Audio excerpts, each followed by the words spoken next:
안녕하세요. 알고 싶지 않은 가족의 흉한 민낯을 봐버린 40대 남자입니다. 있을 때 잘하라는 유명한 말이 있죠. 누가 한 말인지 몰라도 참 간결하면서도 인생의 철학을 담은 말인 것 같아요. 저는 얼마 전 바로 저 유명한 말을 온몸으로 체감한 적이 있습니다. 별로 겪고 싶지 않았던 한 가지 씁쓸한 사건으로 인해 말이죠. 여러분은 부디 저와 같은 일을 겪지 말길 바라는 마음으로 이렇게 사연을 적어봅니다. 저는 저희 가족뿐 아니라 친척들끼리도 우애가 좋은 집안에서 자랐어요. 친척들 모두 좋은 분들이었지만 장남, 장녀인 아버지, 어머니가 동생들을 잘 챙기셨거든요. 물론 지금은 전부 돌아가신 양가 조부모님께 극진히 잘하신 건 말할 것도 없었고요. 어머니만 저희 할머니, 할아버지께 잘한 게 아니라 아버지 또한 외할머니, 외할아버지를 엄청 위하셨어요. 장모님, 휠체어 운전기사는 늘 이 큰 사이인 거 아시죠? 자, 출발합니다. 외할머니는 양가 조부모님 네 분 중 가장 마지막에 돌아가셨는데 우린 연로하신 외할머니를 모시고 7년간 함께 살았습니다. 아버지의 강력한 추진으로 말이죠. 시골에 살던 외할머니가 서울에선 적적해 하실 거라며 직장을 다니던 아버진 주말에도 쉬지 않고 외할머니의 휠체어를 미셨어요. 산이며 들이며 바닷가의 모래사장도 상관없이 어디든 말입니다. 그런 부모님의 영향 덕분에 35살에 세 자매 중 장녀인 아내와 결혼한 저 또한 굉장히 좋은 사이가 되고 싶었어요. 장인 장모는 제가 결혼할 당시 62세셨습니다. 아내와 처제들이 어릴 적 2번이나 크게 사기를 당한 후 처가는 가세가 크게 기울었다고 해요. 그 뒤 장인은 작은 공장을 오래도록 다니며 가족들을 부양하셨다고 했죠. 사람들은 집안 형편이 그런데도 맞벌이를 안 한다고 날 보고 뒤에서 꽤나 수군댔어.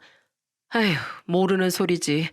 자식새 키우고 살림하면서도 집에서 부업을 쉬지 않았는데 그것만 해도 얼마나 힘든 일인 줄 알아? 그럼요, 알죠. 그동안 고생 정말 많으셨어요, 장모님. 장인어른께서도요. 우리 사이가 알아주니 흐뭇하구만. 맞아, 우리 고생 많이 했어. 그래도 우리 양반 박봉 따박따박 모아서 자식새 전부 대학까지 졸업시키고 우리 큰딸은 번듯한 공기업까지 보내놨으니 할 만큼 하지 않았겠나? 우리도 이제 편하게 살 권리가 있다니까. 나중에 들어보니 아내와 처제들은 쉬지 않고 아르바이트에 과외를 뛰며 스스로 돈을 벌어 대학 학비를 냈다고 했습니다. 취업을 한 후엔 장모의 요구로 다달이 생활비도 냈다고 했죠. 하지만 그거야 형편이 어려운 집이면 당연히 그럴 수 있는 일이잖아요. 어쨌든 두 분께서 자식 셋을 키우느라 고생한 건 사실이니 아직 젊은 나이지만 이젠 일하지 않고 편하게 쉬고 싶다는 두 분의 뜻을 존중했어요. 그리고 고생하신 두 분께 저희 아버지처럼 좋은 맞사위가 되어드리고 싶었죠. 미안하네 고서방. 우리 귀한 사위한테 소고기라도 대접해야 하는데 생활비가 부족해서 돼지고기밖에 못 샀네. 에휴, 생활비 내던 자식 하나가 빠져나가니 영 생활비가 쿵하더라고. 결혼한 지 얼마 안 됐던 어느 날 처가에 갔던 전 장모의 말뜻을 단번에 눈치챘습니다. 아내는 왜 그런 소리를 하냐며 장모에게 인상을 찌푸렸죠. 그래서 전 집에 돌아와 아내와 상의 후 양가에 다달이 50만 원씩 용돈을 보내기 시작했어요. 미안해 여보. 괜히 엄마가 그런 소리를 해서 엄만 옛날부터 자꾸 우리한테도 생활비 더 내라고 엄청 눈치 줬거든. 괜찮아. 당신도 알잖아. 매달 벌이에서 10만 원이라도 깎이면 생활비 예산이 달라지는 거. 형편이 빠듯한 장모님은 오죽하셨겠어. 우린 벌이가 넉넉하니까 그 정도 도움은 당연히 드려도 괜찮아. 당신이 마음 불편해서 우리 부모님께도 똑같이 드리기로 했잖아. 그러니까 미안해하지 마. 알았지? 32살에 시작한 제 맞춤 가구 사업이 잘 되어 저는 경제적으로 제법 여유로웠어요. 여유가 있으니 더더욱 사랑하는 아내의 부모님께 잘해드리고 싶은 마음이 진심으로 우러났죠. 용돈을 드리겠다고 하자 장인 장모는 입이 귀에 걸릴 듯 좋아하시더군요. 그 모습을 보니 잘한 결정이다 싶더라고요. 그 뒤에도 저는 두 분을 모시고 해외여행도 다녀오고 평소 챙겨드리던 선물들과 별개로 두 분이 원하던 고가의 선물을 드리기도 했습니다. 아이고, 좋아라. 요새 내 친구들이 자기 차를 몰고 다니는 게 그렇게 부럽더라고. 난 평생 가난해서 우리 남편 똥차밖에 못 끌고 다녀봤거든. 잘 쓰겠네, 고서방. 우리 마사이가 최고야, 최고. 이야, 이거 비싼 골프채는 빛깔이 다르구먼. 고서방, 골프채랑 골프장 회원권 고맙게 잘 쓰겠네. 내 친구 놈들이 보면 꽤나 부러워할 거야. 사위 하나 잘 둬서 노후 인생이 피는구만 그래. 두 분이 원했던 선물은 3천만 원짜리 차와 고급 골프채, 골프장 회원권 등이었어요. 물론 생각보다 고액의 선물을 요구하셔서 당황하긴 했습니다. 하지만 몇 년 뒤 다가올 칠순해줄 선물 대신으로 생각하면 안 되냐는 두 분의 간절한 말에 그냥 큰맘 먹고 해드리자 싶었죠. 내가 못 살아. 그걸 당신한테 전화로 따로 요구하셨다고? 그걸 들어드리면 어떡해. 엄마, 아빠 형편에 무슨 골프고 새 차야. 괜찮아. 집안 행사 때 쓰려고 따로 모아놨던 목돈이 있었어. 그동안 두 분 고생 많이 하고 사셨잖아. 내가 능력이 없는 것도 아니고 사랑하는 당신 부모님 위해 그 정도도 못 해드리겠어? 그리고 우리 부모님 작년 생신 때도 장인 장모님께만큼은 아니어도 용돈 듬뿍 드리고 다 같이 유럽 여행도 갔었잖아. 아내는 속상한 표정을 지으면서도 미안하고 고맙다며 저를 꼭 안아줬습니다. 그런 아내의 한마디로 저는 충분했어요. 제 사업도 승승장구하고 있고 양가 부모님과 연년생 아들 둘도 건강하니 이만하면 행복한 인생이다 싶었죠. 한편 해가 지나며 처제들도 차례로 결혼을 했습니다. 저는 처제들뿐만 아니라 손아래 동서들도 많이 챙겼어요. 그게 당연한 맞사위의 역할이라고 생각했거든요. 당신 어디가? 이시 집안 사위 모임가. 사위 모임? 작년에 막내 처제까지 다 결혼한 뒤로 사위 새끼리 똘똘 뭉치자고 내가 모임 결성했어. 왜? 당신도 같이 가고 싶어? 안 돼. 이건 남자들끼리의 모임이야. 뭐? 알았어. 잘 다녀와. 여보, 제부들까지 잘 챙겨줘서 정말 고마워. 처음 결혼하면 처가가 어색한 게 뻔하니 저는 저보다 늦게 결혼한 두 동서에게 먼저 다가갔습니다. 그렇게 먼저 전화해서 안부도 묻고 따로 술자리도 가지고 하니 고맙게도 두 동서는 저를 많이 따라줬어요. 형님, 제 창업자금 도와주신 거 저 절대 잊지 않겠습니다. 정말 감사드려요. 가족끼리 서로 돕는 거지 뭐. 언제든 도움 필요한 일 있으면 얘기해. 큰형님, 저번에 저 투자 사기 당했을 때 집사람 몰래 변호사도 선임해 주시고 소송도 도와주셔서 정말 감사드려요. 큰형님 덕에 그 돈 되찾았으니 망정이지. 아니었으면 전 결혼하자마자 아내한테 이혼당했을지도 몰라요. 거참 고맙다고 그만도 좀 하라니까. 난 여동생 하나밖에 없어서 자네들을 보면 남동생이 둘이나 생긴 것 같고 참 좋아. 다들 지금 잘 살고 있으면 됐지. 안 그래? 요즘 길거리에 보이는 전동 킥보드 있죠? 둘째 동선 다니던 회사를 그만두고 그걸 만드는 수많은 업체 중 하나를 운영했습니다. 사업 시작할 때 제게 초기 자본금을 빌렸다가 후에 갚았는데 그게 많이 고마웠는지 술을 마실 때마다 그 이야기를 꺼내곤 했죠. 은행원이었던 막내 동서 또한 제가 자신의 곤란한 일을 도와준 뒤 큰형님 술 한잔 어떠시냐, 둘째 형님이랑 다 같이 회합 한번 여시죠 등등 늘 제게 먼저 전화를 걸어 살갑게 굴어줬습니다. 게다가 장인 장모께도 자주 좋은 선물을 해드리고 모시고 놀러 다니기도 많이 하니 이만하면 마사이로서 잘 해내고 있다고 생각했습니다. 하지만 항상 우리 마사이 최고라고 칭찬하던 장인 장모의 사위사랑은 모두 돈에 기반한 것이었다는 걸 결혼한 지 10년 뒤에 깨닫고 말았죠. 45살이던 그해 제 사업은 큰 위기를 겪고 있었습니다. 비교적 고가였던 맞춤 가구는 자꾸만 값싼 중국제 제품들에게 밀려 매출이 급격히 떨어지고 있었어요. 그래도 어떻게든 위기를 돌파해 보려고 아등바등하고 있는데 설상가상 제 가구 공장에 큰 화재까지 나버리고 만 겁니다. 그동안 모두 고마웠고 이렇게 헤어지게 돼서 참으로 미안합니다. 부도가 나기 직전이었기에 저는 가장 오래 일한 직원 한 명을 빼곤 모두 회사에서 내보낼 수밖에 없었습니다. 월급을 책임질 수 없었으니까요.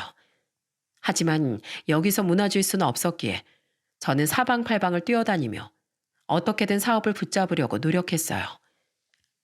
여보, 이걸로 일단 급한 불부터 꺼. 난 공기업 다녀서 대출 한도가 많이 나오잖아. 고맙게도 아내는 자신의 명의로 거액의 대출까지 받아서 제게 지원해 주더군요. 제가 얼마나 사업에 애정을 가지고 있는지 안다면서요. 아내는 제게 항상 자신과 아들들이 제 옆에 있다는 거 잊지 말라며 응원해 줬습니다. 그런 아내에게 고마워 저는 차오르는 눈물을 참고 이를 악물었죠. 가족들이 걱정할까봐 저와 아내는 양가 가족들에겐 제가 이 정도로 힘들다는 사실을 말하지 않았어요. 다만 여태까지 드렸던 용돈이나 선물은 더 이상 드릴 수 없었기에 양가 부모님께만은 그 사실을 말씀드렸습니다. 지금 네가 힘든데 그런 게 대수겠니? 자, 이거라도 보태 쓰거라. 나도 이젠 퇴직해서 형편이 썩 좋진 않다만 그동안 네가 다달이 보내줬던 용돈 한 푼도 안 쓰고 모아놨던 거야. 그러자 아버진 그동안 제가 보냈던 용돈을 고스란히 모았다며 돌려주시더군요. 감사한 부모님의 마음에 눈물이 났죠. 반면 장인 장모의 반응은 저에게 큰 충격을 안겨주었습니다. 엄마, 우리 앞으로 엄마 아빠한테 용돈 못 줄 것 같아. 우리 남편 사업이 지금 좀 힘들거든. 뭐? 장난해? 아니 갑자기 이러면 어떡해? 고서방, 자네 사업이 보통 잘 되는 사업이었나? 재벌은 망해도 3대가 잘 산다는데 그깟 용돈도 못 줄 정도로 망한 거야? 갑자기 이렇게 용돈을 끊으면 우리들 어떡하라는 건가? 죄송해요, 장모님. 그렇다고 제가 재벌은 아니지 않습니까? 사정 좀 이해해 주세요. 자네만 사정이 있나? 내 사정은 어쩌라고? 엄마, 그만 좀 해. 우리 시부모님은 오히려 그동안 받았던 돈들까지 전부 돌려주셨는데 엄마 가뜩이나 힘든 사람한테 뭐 하는 거야? 여보, 이만 가자. 나 정말 엄마한테 실망이야. 장모는 제 사정을 헤아리긴커녕 갑자기 이러면 어쩌냐며 길길이 날뛰더군요. 장인은 그 옆에서 골프채를 닦으며 못마땅한 표정으로 저를 쳐다보고 있었죠. 너무 서운했습니다. 그동안 제가 두 분께 얼마나 잘해드렸는데 한순간에 태도가 저렇게 돌변하다뇨. 아내는 그런 장모에게 화를 내며 저를 끌고 처가에서 나와버렸어요. 집에 돌아오는 내내 제게 미안해서 어쩔 줄을 몰랐죠. 당분간 친정에 발길도 안 할 거야. 우리 부모님이 그런 모렴치한 사람들인지 나 정말 몰랐어. 아내 말대로 저 또한 크게 상심해 처가에 가고 싶지 않더군요. 그런데 제가 발길을 끝내 만회하기도 전에 장모가 제게 전화를 걸어 전과 다르게 은근한 목소리로 어디냐고 묻더라고요. 저 집입니다, 장모님. 영준 회사 갔지? 자넨 왜 일 안 나가고? 사업 살려보려고 애를 쓰곤 있는데 공장이 불타서 제작 의뢰를 받기가 힘든 상황이에요. 그래서 일이 없다 보니까 요즘 집에 있는 시간이 많네요. 알았네. 내 할 말이 있어서 그러니 지금 자네 집으로 좀 가겠네. 혹시 사과를 하시려나 싶어 저는 집을 정돈하고 장모를 기다렸습니다. 그래, 순간적으로 사람이 당황하면 100번 양보해서 그럴 수도 있겠다 생각하면서요.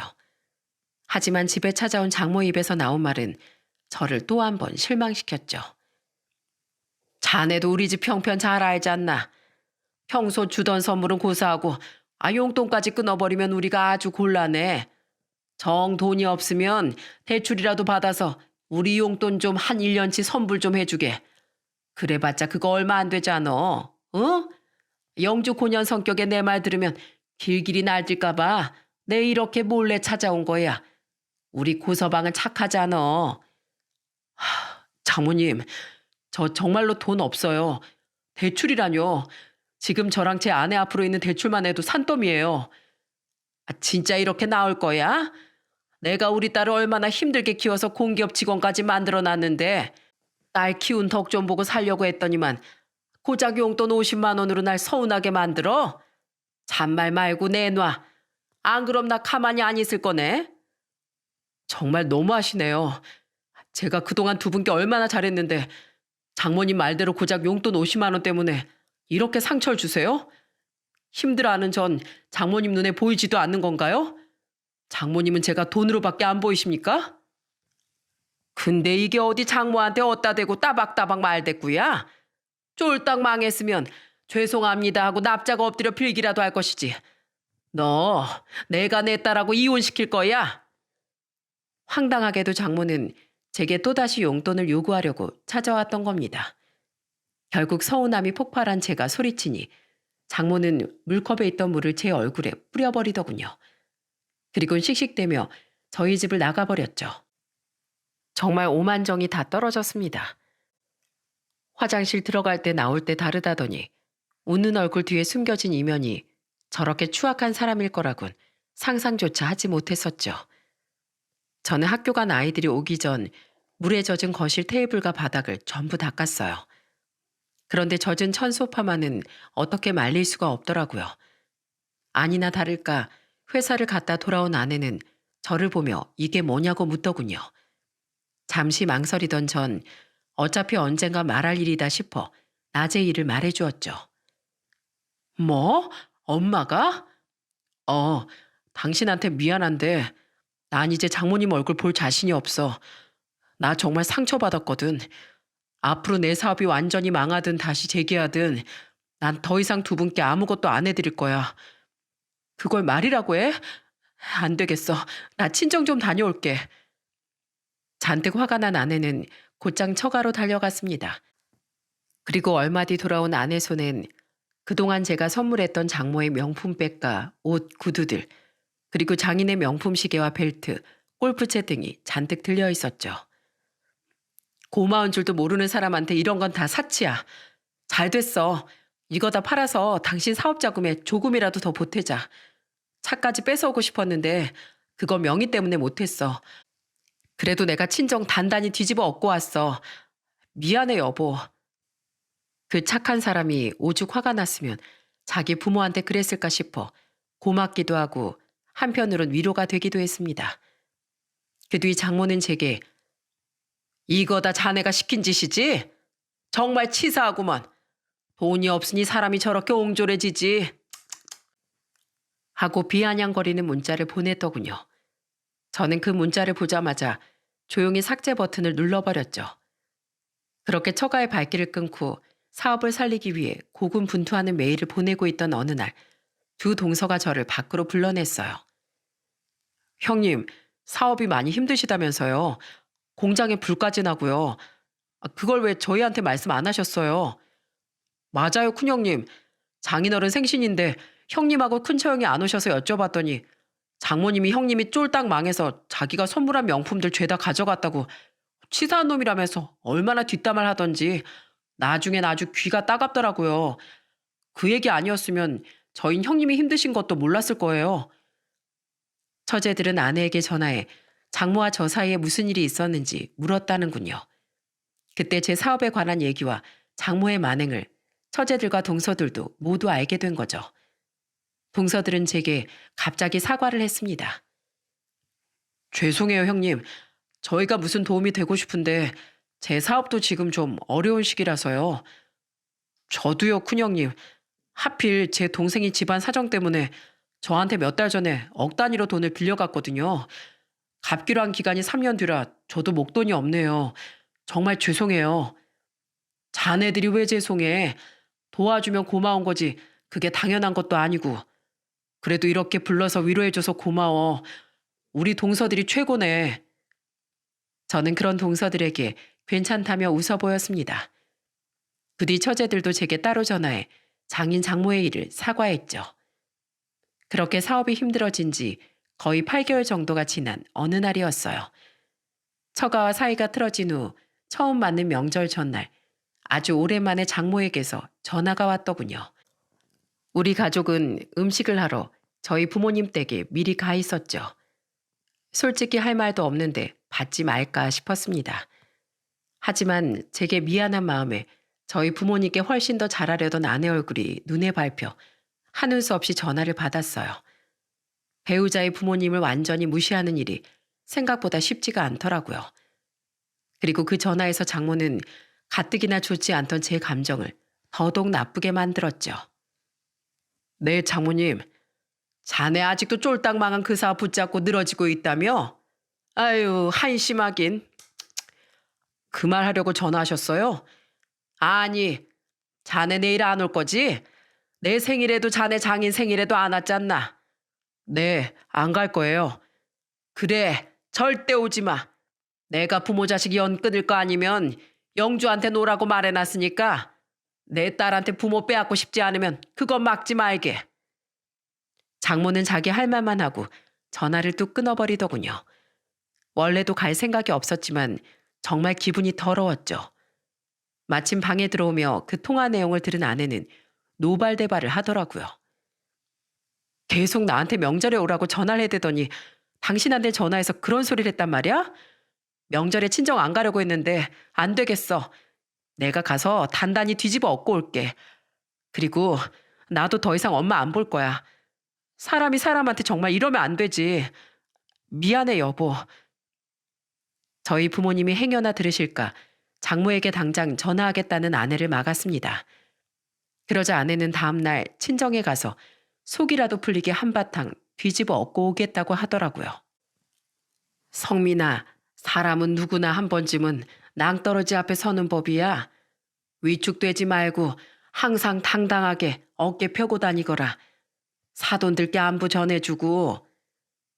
다음 날이 명절 당일 점심을 먹은 전 부모님께 인사를 드리고 아내와 아이들과 함께 처가에 가는 척 차에 올랐습니다. 가뜩이나 제 사업 문제로 절 걱정하던 부모님께 더한 걱정을 얹어드리고 싶지 않았거든요. 그렇게 집으로 온 뒤 잠시 집 정리를 한 아내는 혼자 친정에 다녀오겠다며 나가려고 하더군요.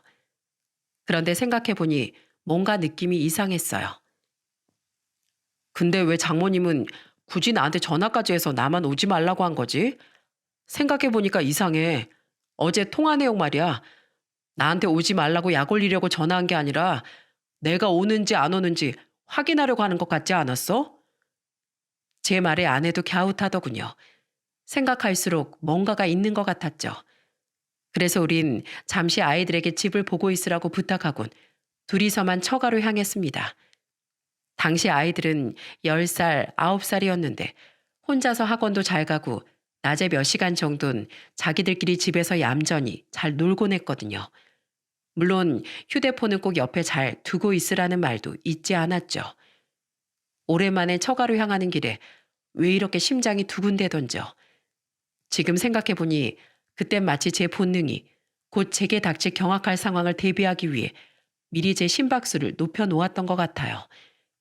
4시가 거의 다 되어 처가에 도착하니 그곳엔 두 처제와 동서들 그리고 조카들까지 이미 와 있더군요. 그런데 그곳에 있던 사람은 그들과 장인 장모가 끝이 아니었어요.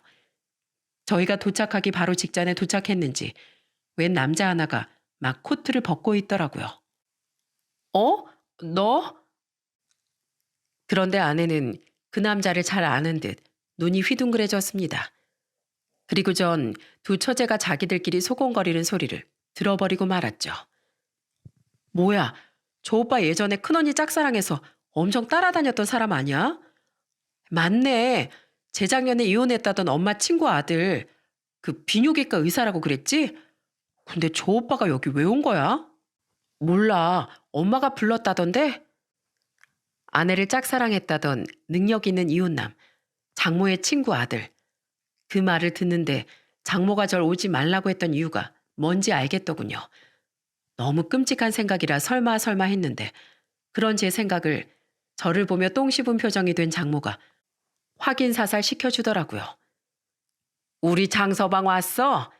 아이고 벌써부터 둘이 천생연분이 따로 없네. 영주 너도 맞춰서 도착했구나. 뭐야 고서방 자네가 여기 왜 왔어? 안 온다며? 장서방? 엄마, 지금 장규철 쟤한테 장서방이라고 그랬어? 지금 뭐 하는 짓이야? 뭐 하는 짓이긴. 쫄딱 망한 저놈 대신 너한테 새짝 찾아주려고 그랬지. 끈질긴 놈. 그걸 어떻게 눈치채고 여기까지 또 쫓아왔대? 아유, 속 터져 정말. 마음에 드는 구석이 하나도 없어. 뭐? 엄마, 진짜 미쳤어? 너무 자존심 상하고 화가 치밀어 주먹이 부들부들 떨렸습니다. 거실에 앉아있던 장인은 아무것도 모르세 하는 표정으로 딴청을 피우고 있더군요. 나머지 처제들과 동서들은 장모의 말을 듣고 경악한 표정이었죠. 그 와중에 뻔뻔한 표정을 짓고 있던 사람은 장모와 그 의사라는 놈만이 유일했어요. 장모는 또 그렇다 쳐도 저놈은 뭔가 싶어 저는 그놈을 향해 험악하게 물었습니다. 제가 영주 남편입니다만 혹시 제 아내한테 남편이 있는 걸 모르셨나요? 아니요, 알았는데요.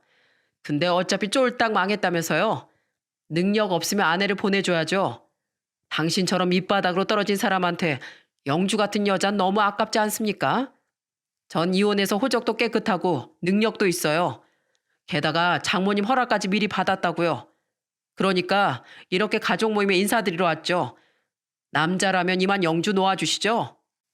뭐 이런 또라이 자식이 다 있어? 멀쩡한 남의 아들 당신이 뭔데 놓아주라 말아야? 당신 이러고 다니는 거 당신 부모도 알아? 아니까 여기 온 거죠. 저희 어머니도 영주 새 며느리감으로 엄청 탐내하세요. 새 며느리 같은 소리 하고 있네. 야, 이거 쳐맞고 정신이나 차려. 황당한 그놈 아래 아내는 언제 가져왔는지 바가지에 찬물을 떠와 그놈에게 확 끼얹어 버리더군요. 그리고는 삿대질을 하며 그놈에게 소리쳤죠. 옛날부터 싫다는데도 그렇게 쫓아다니더니 그런다고 내가 너랑 결혼하겠냐? 이 사이코 자식아.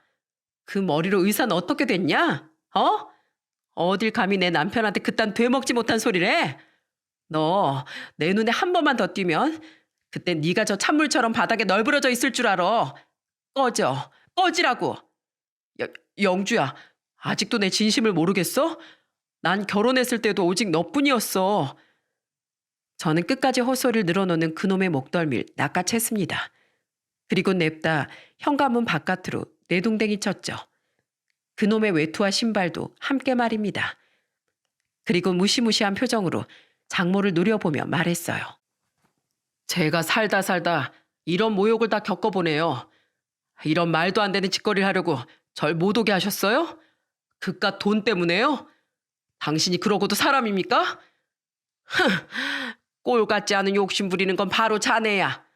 내 딸을 한 번 다녀도 어딜 가나 환영받을 1등 신부감이야. 딸 자식 잘 키워놓은 값 좀 받으면서 살겠다는데 지금 자네가 방해를 하고 있잖나. 잔말 말고 내 딸하고 당장 이혼하게. 자네 같은 거지인 내 딸 옆에 붙어있을 자격이 없어. 거지요? 거지는 바로 장모님이죠.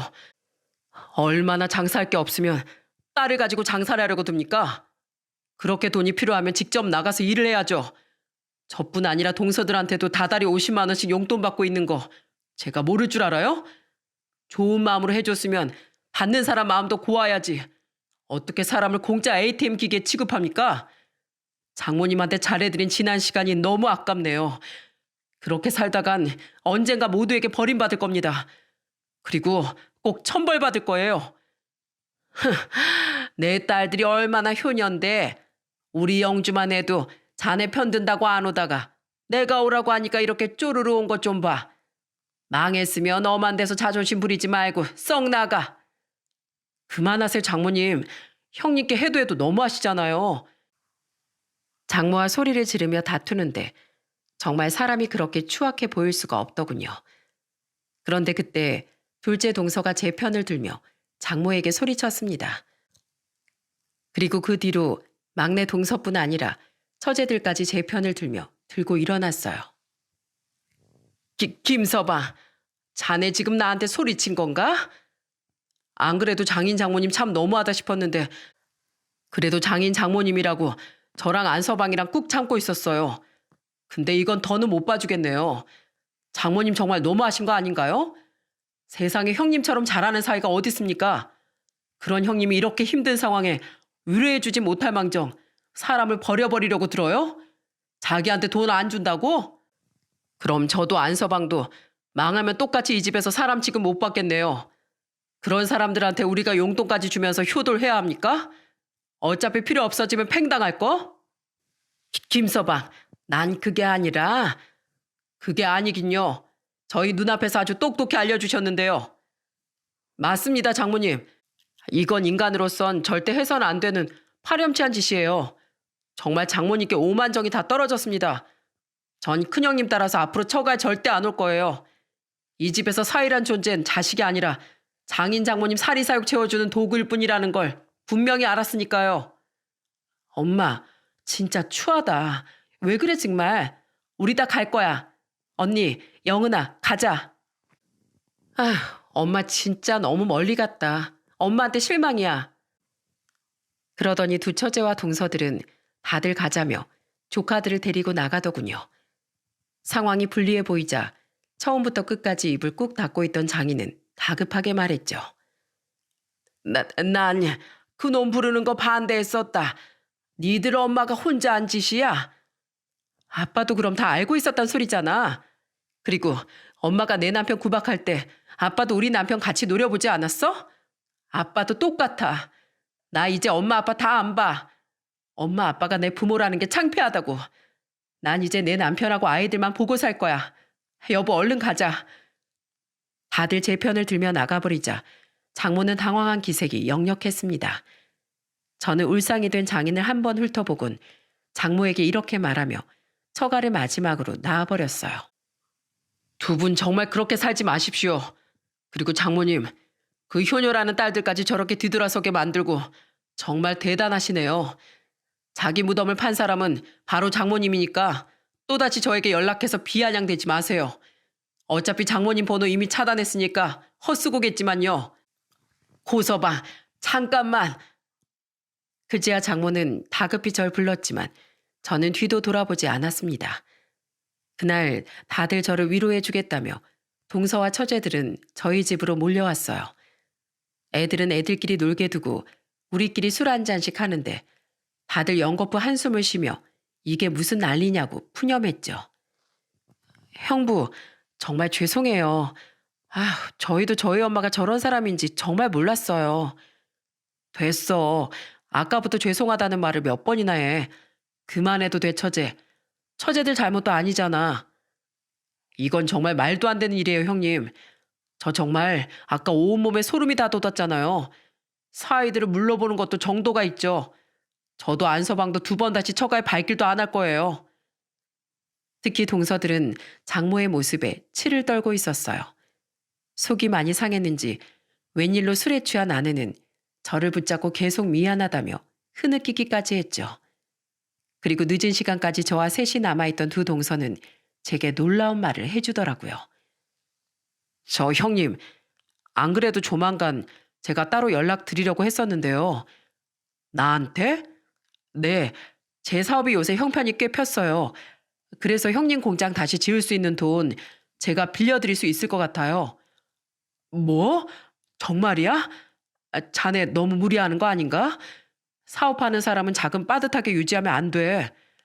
괜찮아요. 다 계산해 봤어요.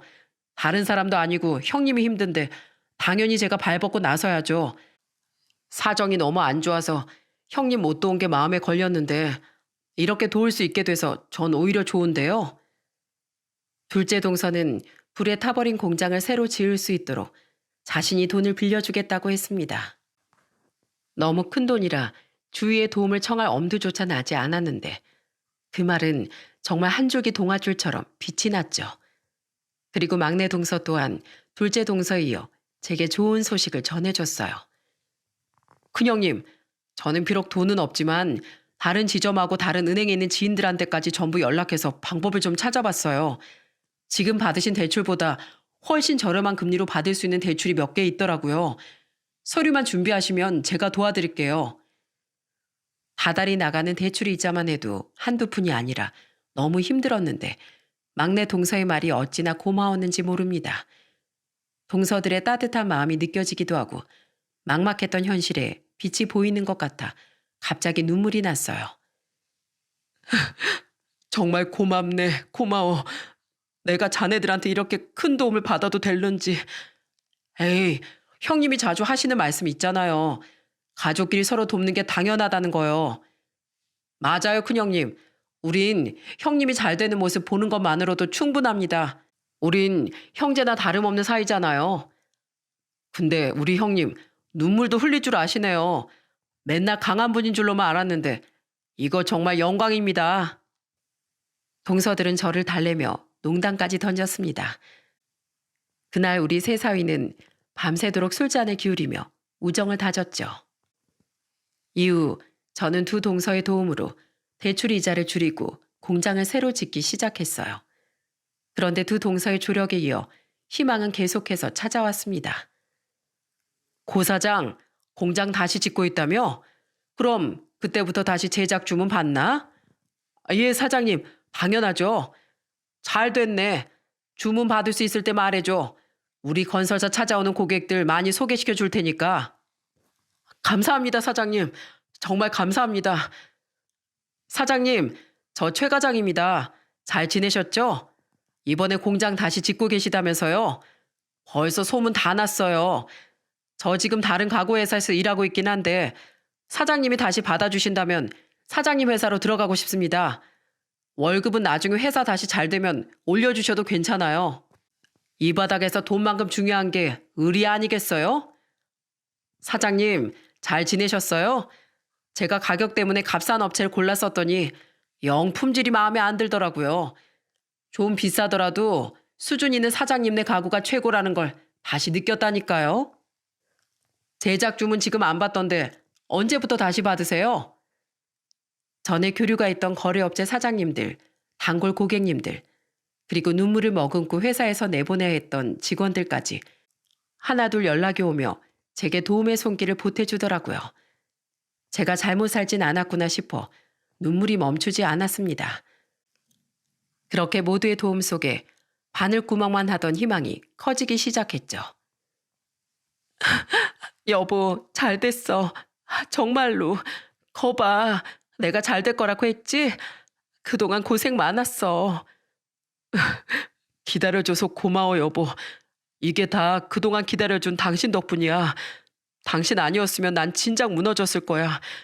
나 열심히 해서 얼른 재기할게. 나 고성민 아직 안 죽었다 이거야. 아빠, 좋은 일 있어? 나도 할래, 나도. 우리 아빠 아직 안 죽었다. 저와 아내는 서로에게 고맙다고 말하며 얼싸안고 울었어요. 무슨 일인지 모르지만 뭔가 좋은 일인 것 같으니 아이들도 옆에서 까르르 웃으며 방방 뛰었죠. 공장이 지어지는 동안 저는 조금씩 미리 들어오던 제작 의뢰를 처리하러 다시 회사에 나가기 시작했습니다. 일을 하고 돈을 벌 수 있다는 게 이렇게 행복한 일이라곤 전에 미처 생각지 못할 만큼 행복했어요. 다시 돌아온 직원도 몇 명 채용하고 그렇게 슬슬 제 길을 시작한 지 3개월쯤 지났을 때 제 회사로 의외의 인물들이 찾아왔더군요. 사장님, 장인 장모님이라는 분들이 찾아오셨는데요. 저와 장인 장모의 사이를 알 리가 없는 회사 직원은 사장실로 장인 장모를 안내했습니다. 저는 두 사람에게 앉으라는 말도 하지 않고 멀뚱히 서서 물었어요. 여긴 왜 오셨어요? 저랑 할 말이 더 남으셨어요? 고서방, 왜 이러나? 이미 다 지난 일인데 이제 마음 좀 푸세. 내가 그때 미안했네. 잠깐 주머니가 궁하다 보니까 내가 잠깐 미쳤었나 봐. 고서방, 난 자네 장모 행동하고 아무 관련이 없네. 그래도 자네가 서운했다면 이렇게 사과하겠네. 자네 마음 넓은 사람이잖아. 이제 마음 좀 풀게. 왜 찾아오셨는지 용건만 말씀하세요.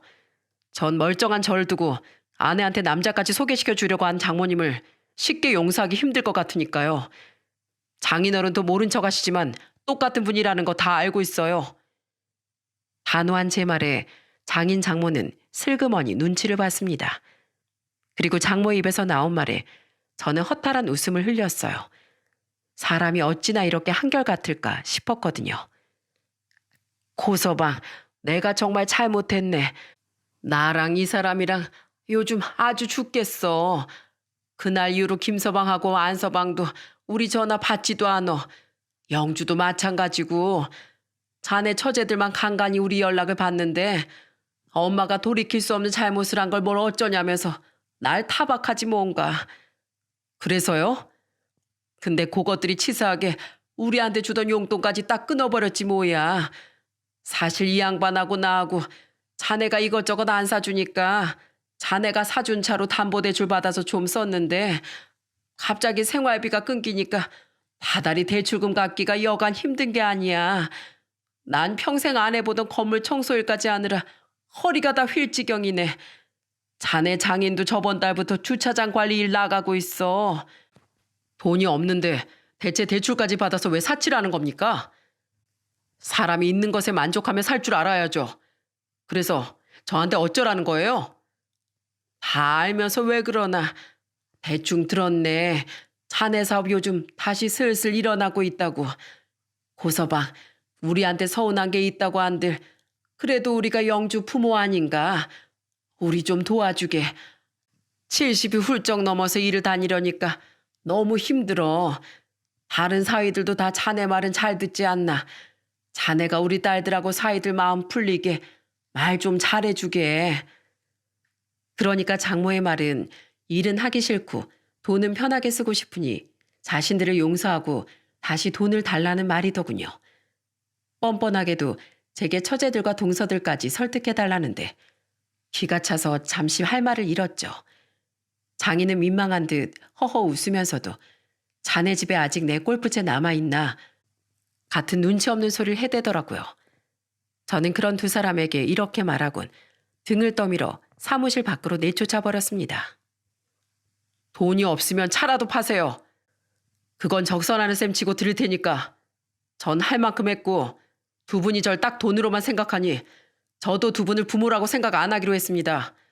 무슨 말을 해도 제 마음은 풀리지 않으니까 헛쓰고 그만하고 이만 돌아가세요.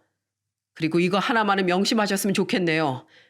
사위도 딸도 서로 존중해야 할 한 사람의 인간이지 두 분 노후 대책용 허수아비가 아닙니다. 또 찾아오면 경찰 부르겠습니다. 나가세요.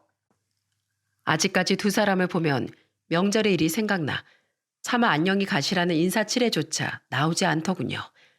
그렇게 쫓겨난 뒤 잔뜩 기가 꺾인 장인장모는 1년 반 정도 지난 지금까지 또 저를 찾아올 생각은 하지도 못하고 있죠. 공장이 재가동되며 현재 제 사업은 조금씩 다시 일어서는 중입니다. 저와 아내 그리고 동서들은 아직까지 처가와 왕래하지 않고 있어요. 명절 때 처제들만 잠깐씩 다녀오는 모양인데 대충 듣기론 결국 장인 장모는 차를 팔고 대출금을 갚았다더군요. 하지만 여전히 노후 대책이 전혀 되어 있지 않아 울며 겨자 먹기로 일을 하고 있다고 했죠. 하지만 그러거나 말거나 저는 신경을 끄고 있습니다. 저를 가족으로 생각지 않는 사람들 일엔 더 이상 관심 갖고 싶지 않았으니까요. 야, 엄마 아빠 얘기하지도 마. 알았어, 알았어. 아무튼 언니 앞에서 무슨 말을 못한다니까. 형부, 우리 언니 은근히 성격 장난 아니죠? 부모님께 잘했던 만큼 실망도 컸던 거지. 처제가 이해해. 나도 두 분 이야긴 별로 듣고 싶지 않기도 하고. 당신도 참 눈치 없긴. 두 분 얘기를 들으면 형님 기분이 좋으시겠어? 그건 그렇고 형님, 왜 자꾸 다달이 돈을 보내십니까? 아직 사업도 온전히 회복 못하고 대출금도 다 못 갚으셨다면서 제 돈은 나중에 천천히 주시라니까요. 자네에게 빌린 것도 엄연한 빚이야. 자네 말대로 대출금 갚고 사업 다시 키우느라 아직 그만큼밖에 못 갚고 있어. 나중에 사정이 피면 그땐 내가 돈뿐 아니라 제대로 은혜 갚겠네. 아무튼 형님 고집도 참. 네, 그럼 나중에 안서방이랑 저한테 비싼 술이나 한번 사주십시오. 그래도 처제들과 동서들과는 여전히 우애 좋게 지내고 있어요. 특히 어려울 때 절 외면하지 않아준 동서들의 마음을 저는 평생 잊지 않을 생각입니다. 동서들은 제가 아내와 아이들 다음으로 결혼으로 인해 얻은 가장 소중한 인연들이라고 생각해요. 아내는 여전히 저에게 많이 미안해하고 있습니다. 그럴수록 저희 부모님께 더욱 잘하려는 모습이 보여 한편으론 안타깝기도 해요. 명절에 처가에 가지 않는 걸 이상하게 생각한 부모님께 저보다 먼저 처가에 관한 일을 털어놓은 사람은 바로 제 아내입니다. 아내는 죄송하다고 말하며 결국 눈물을 보였죠. 조용히 고개를 끄덕이시더니 어머니는 아내를 꼭 안아주셨습니다. 부모 자식이라고 어떻게 속이 모두 같을 수 있겠니? 네가 그동안 마음고생이 많았겠구나. 네 탓이 아니니까 죄책감일랑 가지지 말거라. 에휴, 딱한 거. 아내는 그런 어머니 품에 안겨 한참을 흐느꼈어요. 그리고 아버진 그런 아내의 등을 몇 번 토닥여 주시더니 저를 보고 이렇게 말씀하셨죠. 할 만큼 했으면 됐다. 사람 사는 모양새가 다 어여쁠 순 없는 법 아니겠니? 고생 많았다. 물론 그러지 않겠지만 그 일로 네 아내를 탓하는 일은 없어야 한다. 남잔 자고로 마음을 넓게 써야 하는 법이야. 알고 있어요, 아버지. 저도 이 사람 탓 전혀 안 해요. 저보다 더 힘들어한 사람이 애들 엄마인데요. 걱정 마세요. 아직 결혼하지 않고 타지에서 일을 하며 혼자 살고 있던 여동생 또한 그 마음 착한 새언니가 얼마나 힘들었겠냐며 오히려 저보다 아내 걱정을 먼저 하더군요. 아내는 자신이 걱정받을 자격이 있는 사람인지 모르겠다며 여동생의 전화를 받고 또다시 펑펑 울었죠. 전 정말 시댁복이 많은 사람인 것 같아요. 먼저 전화해서 그렇게 말해줘서 고마워요, 아가씨. 집에 놀러 오시면 제가 아가씨 좋아하는 소고기랑 곰탕 듬뿍 대접할게요. 정말로 제 동생은 얼마 전 저희 집에 놀러와 아내와 밤새 맥주를 마시기도 했답니다. 오늘은 여자들의 날이라며 방해하지 말라는데 그 말에 제 아내에 대한 동생의 배려가 느껴졌어요. 워낙에 일 때문에 바쁜 애였기에 아내를 위로하기 위해 일부러 시간 내서 와준 거라는 걸 알고 있었거든요. 그런 동생을 보며 언젠가 늦게라도 동생이 결혼한다면 꼭 매제에게도 친형처럼 잘해주겠노라 다짐했어요. 사람 일은 언제나 장담할 수 없는 법이라고 하죠. 하지만 전 큰 이변이 없는 이상 평생 장인 장모를 보고 살지 않을 것 같습니다. 다른 무엇보다 아내에게 다른 남자를 버젓이 소개시켜줬던 장모의 만행과 그걸 방관한 장인의 행동이 도저히 용납되지 않으니까요. 장인 장모의 일은 늘 제 마음속에 껄끄럽게 남아있겠지만 그래도 일단은 모질게 살아보려고 해요. 앞으로 저는 다시 사업을 일으키는 데 몰두하고 절 키워준 부모님과 우리 가족 그리고 서로를 진정으로 위해줄 줄 아는 우리 양가 형제들과 동서들에게만 더욱 잘하면서 살 거랍니다. 여러분, 저는 이번 일로 가족에게 잘하는 것도 좋지만 고마운 줄 모르는 사람들에겐 잘해줄 필요가 없다는 사실을 깨달았습니다. 냉정하고 씁쓸한 깨달음이지만 이것 또한 삶이 주는 교훈이겠죠. 여러분께서도 제 사연을 참고하시어 부디 저처럼 크게 배신당하기 전에 미리 현명한 인간관계 혹은 가족관계를 가져가셨으면 좋겠네요. 긴 제 사연 끝까지 들어주셔서 감사드립니다. 모두 건강하고 행복하세요.